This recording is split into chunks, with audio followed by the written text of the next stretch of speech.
A good week. Good to get our scouts together. Good to get our new coaching staff together, just all together as a group for the first time, be around each other. So always look forward to this week, get a lot out of it. I know a lot of you are going to, on top of your mind is our quarterback situation. So, here's what I would say is I've said before, I'd say all options are on the table for us, okay? We got Kyler, Jacoby, Keaton, all under contract. As it pertains to that position, as it pertains to every position on our team, we're going to look at every avenue to improve, and we're going to continue and go through our process with that. So, like I said, we're going to do that as we go through our roster building. We just have two of the bigger ones coming up here in free agency and the draft come up back to back, and excited to get on with that process. So, excited to see all you guys, and with that, I'll open it up to questions.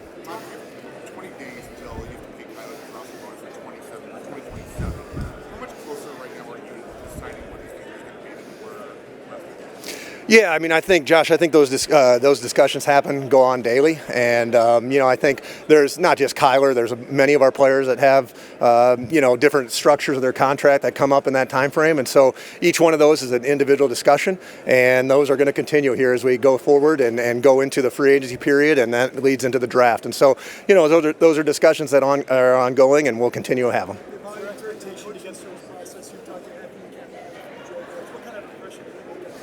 Yeah, Anthony did a great job. He did a great job. Impressive guy. He's got a great future in this league. He's done it. He's been an impressive coach. Had a great year last year for the Jags. So it was great getting to know him, and he did a nice job for us. Listen, everybody's in different situations. Here's what I'd say about Michael. Michael had an outstanding year for us. He's a great person. He works, he leads, and he produced on the field. And so Michael's about everything we want our program to be about, and hopefully he's here for a long time. Don't worry, we'll get back to Cardinals GM Monti Ossenfort in just a second.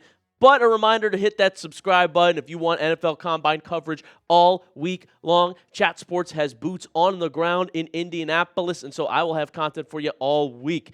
Also, free videos all offseason long about the Arizona Cardinals. Big rumors coming up this offseason. Who's going to be quarterback? NFL draft around the corner. Free agency even closer. That starts soon. So, hit that subscribe button. It is free, and we make this an interactive and informative show. I always want to hear your guys' opinions in the comments section, and I go in and I reply to comments. So if you want best Cardinals content on YouTube for free, hit that subscribe button. Would appreciate it, and let's get back to Monty.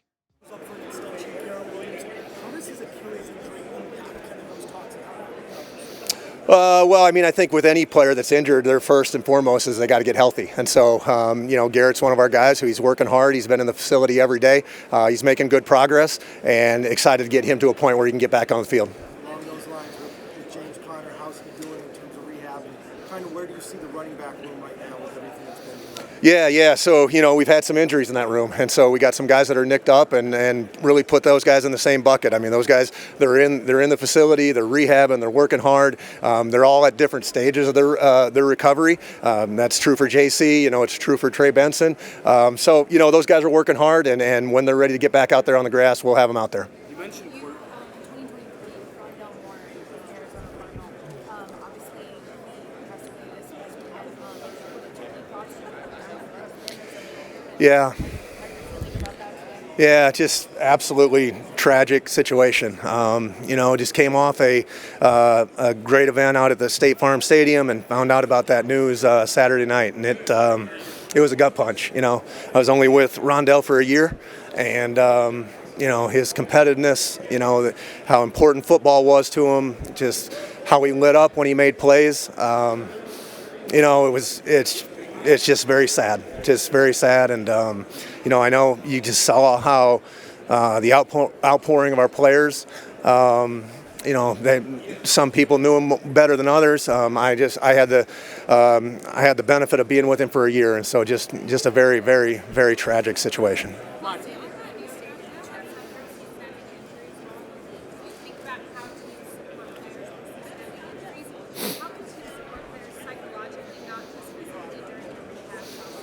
Yeah, I mean, I think, listen, mental health is as important or more important as physical health. And so, that's why the league, it puts a lot of emphasis on that. That's why our organization has a lot of resources for players. Unfortunately, you just don't know. And so, just a very, very sad situation. Monty, you said all options are on the table with the quarterback position. You were with the Tennessee Titans when they drafted Malik Willis. As the talk here of the combine ahead of free agency, your overall assessment of Malik as a player and person? Yeah, Johnny, you don't really want to get into, evaluations of specific players. Malik did a great job when he went in there for Green Bay this year. I was with Malik for a short time there in Tennessee, had a great college career coming out. So, he's one of the quarterbacks that's available. We'll evaluate all our options, and whether it's, free agency, the draft, just with that position, with every position, and we'll be prepared to do what's best for the team. How do you decide last year that you wanted to use free agency to make sure you didn't have any player needs to go ahead and draft that you had to draft for? Does that philosophy change if you have the number 3 pick and might have a better idea of who's going to be the No, I don't think so. I mean, I think, free agency is just another tool for roster building. It's a finite group of players in free agency. The only players that are available are the ones that are free agents, obviously. And so there's a market that goes along with that. I don't think that's ever a situation for free agency where you want to rely on that to build your roster. It's really more of a supplement. And really, those two are kind of independent. What's available at the pick number 3. I mean, who knows if we're even going to be picking at number 3. We got a long time to go between now and then. But, we're going to continue to build the roster as we see fit. And, free agency will be a part of that. How do you evaluate the strengths and weaknesses of this specific draft? Do you feel like some of the non-premium positions this year are maybe stronger than in years past? Every draft is different. Some years it's strong at one position. Some it ebbs and flows. And so we're still I wouldn't say we're necessarily in the middle of the draft evaluation process, but we still got a lot to go here. 2 months. So a lot will change. We've done a lot of work. Our scouts have done a ton of work. Our board is set with where it is now. There'll be minor tweaks here as we go through the combine process, the pro day process. I wouldn't say that it necessarily changes a whole lot based on that, but the medicals will weigh in on that, and we'll get to a point. But every draft is different. Every draft, there's always strengths, weaknesses, and this year is certainly no different. Josh, you guys have had this process kind of dialed in the last 3 years. How do you incorporate Mike as far as interviewing and vetting process? Yeah, absolutely, Bo. I mean, you get to, we have structures, processes in place that you get used to with one group, and now there's a bunch of new coaches that, it goes both ways. Like there's ways that I like to do things, and there's perspective that he brings in that I haven't seen. And I haven't thought of that before, and so that's exciting. It brings something fresh to our process. I think Mike necessarily is not used to going to the combine, and so when I told him he was coming to the combine, he was like, "What's the combine?" So it's great to get him out here, and so that's great. And it's really getting everybody to speak the same language, whether that's talking about player evaluation, talking about what we're looking for in each position, talking about the types of players that we're looking for. It's just really getting us all on the same page and speak the same language. It doesn't mean we have to agree. In fact, we hope we don't always agree, and we push each other. And but that's a process that continues to go here as we go through this. Play in the hardest division of football, all 3 other teams making the playoffs this year. As you enter draft free agency, are you looking more to build for the future or kind of win now, get guys that'll impact from day one?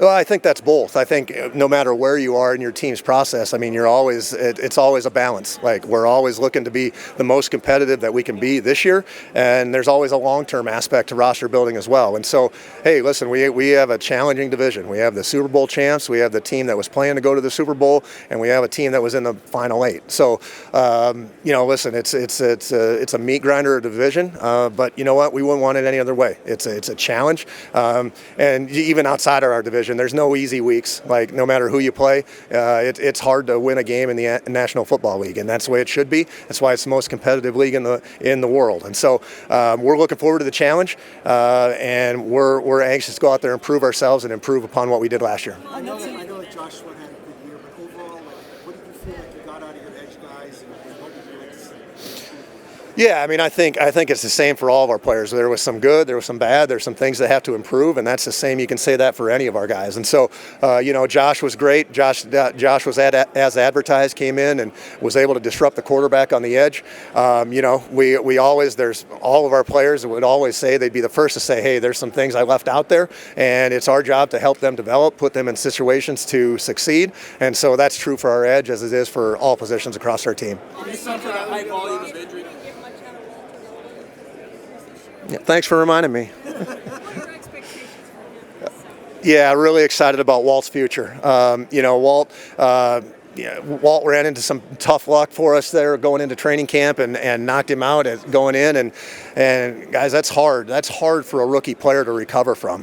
When you miss training camp, that developmental time, it's hard to recover from that. And to see him work himself back and be as frustrated as he was that he couldn't be out there because of a health issue, and then to see him come back and have the impact that he had when he came out, only to a couple games into it get nicked up again. And so, nobody was more frustrated than Walter. And Walter has done everything we've asked him to do.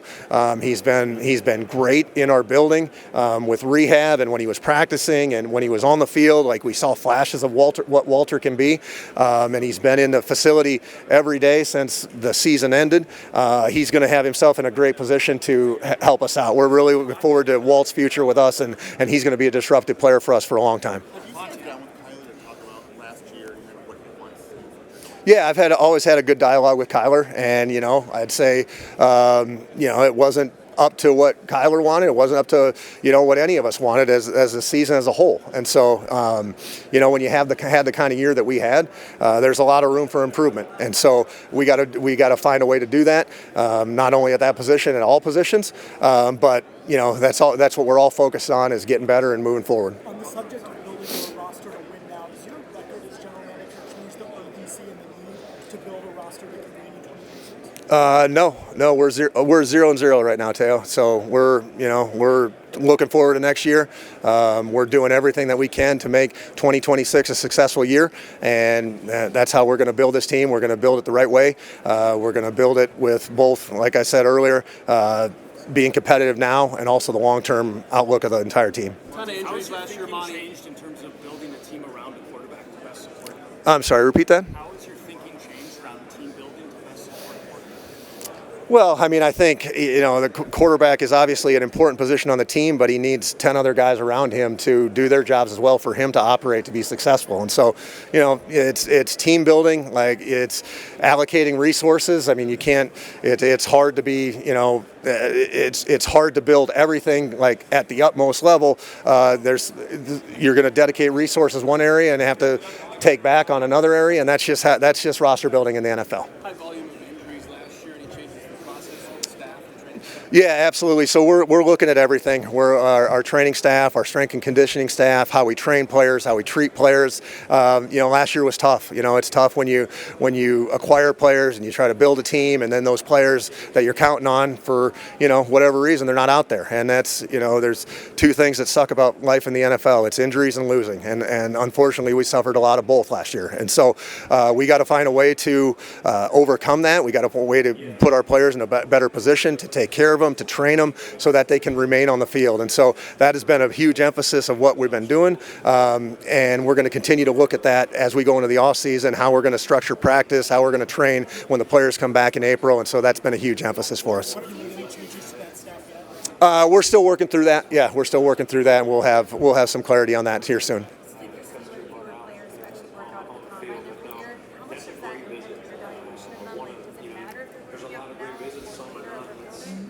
now? I mean, yes and no. I mean, for as long as I've been in this, there's been players that work out, players that don't.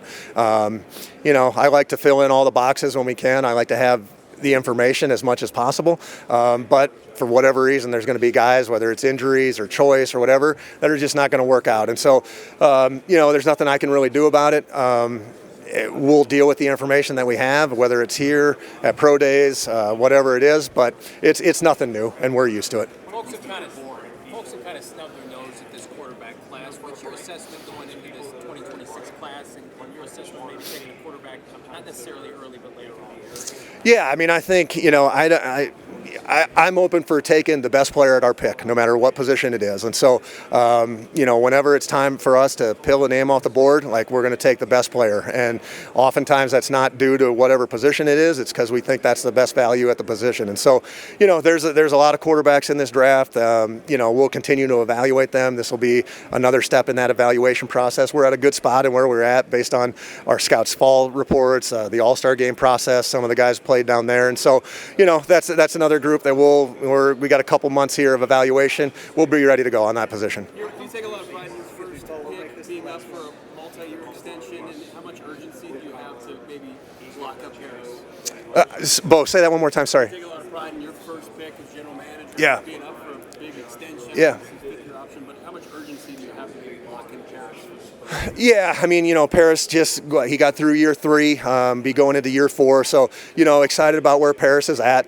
Just like all of our players, he's done some really good things, and there's some areas that I know Paris wants to improve at. And so that's the great thing about Paris is I know he's focused on that, and I know he's focused on ascending and continuing to ascend.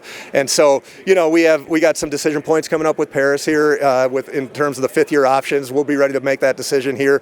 We got till May to do that, but love what Paris brings to our team on the field, off the field, and want him to be a part of our program for a long time. So awesome. Thanks, guys. Appreciate it.